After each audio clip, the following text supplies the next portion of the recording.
to questions for oral answer. And the first question stands in the name of Amy Adams. Thank you, Mr Speaker. My question is to the Minister of Finance and asks, what reports has he received on the economy? The Honourable Bill English. Mr Speaker, more good news. I think I should sit down. Mr Speaker, this morning the Reserve Bank issued its monetary policy statement. It confirms the early signs of economic recovery. The GDP has probably increased modestly through the first half of 2011 despite the impact of the Christchurch earthquake. The bank expects the pace of growth to pick up, supported by high commodity prices and a number of other factors, including the earthquake rebuild. Businesses are expected to increase their staff hiring and capital investment. Amy Adams. Thank you, Mr Speaker. To the Minister, what are the Reserve Bank's economic growth forecasts for the next few years? The Honourable Bill English. Mr Speaker, it's predicting GDP growth of 1.2% in the year to March 2011, 2.5% in the next 12 months and 4.6% to March 2013. Expected growth in export volumes has remained about the same as Central Bank projected in March. Private consumption growth has been revised upwards. These forecasts are about the same, if not slightly more positive, than the Treasury forecasts in the budget.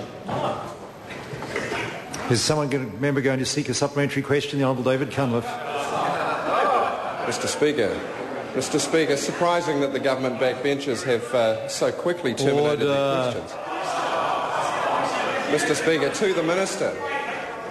Is he aware that the Governor of the Reserve Bank has just confirmed to the Finance and Expenditure Committee that the only reason that the Reserve Bank is more optimistic than his own officials is because of high commodity prices, which themselves are surrounded by downside risk? The Honourable Bill English.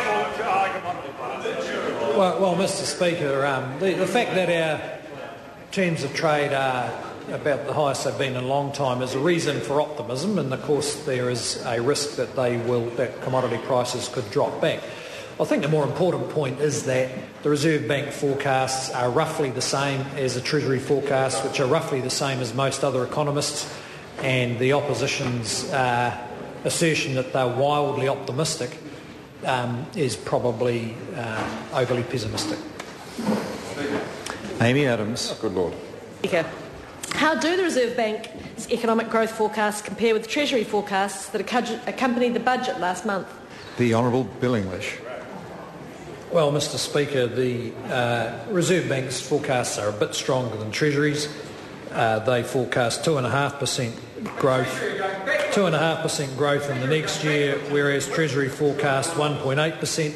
But I might say, Mr Speaker, forecasts don't make an economy grow. What makes an economy grow are the decisions that New Zealand households and businesses make, and my sense is that they're becoming increasingly confident, but not overconfident, about the prospects for this economy, and that is more important than the forecasts.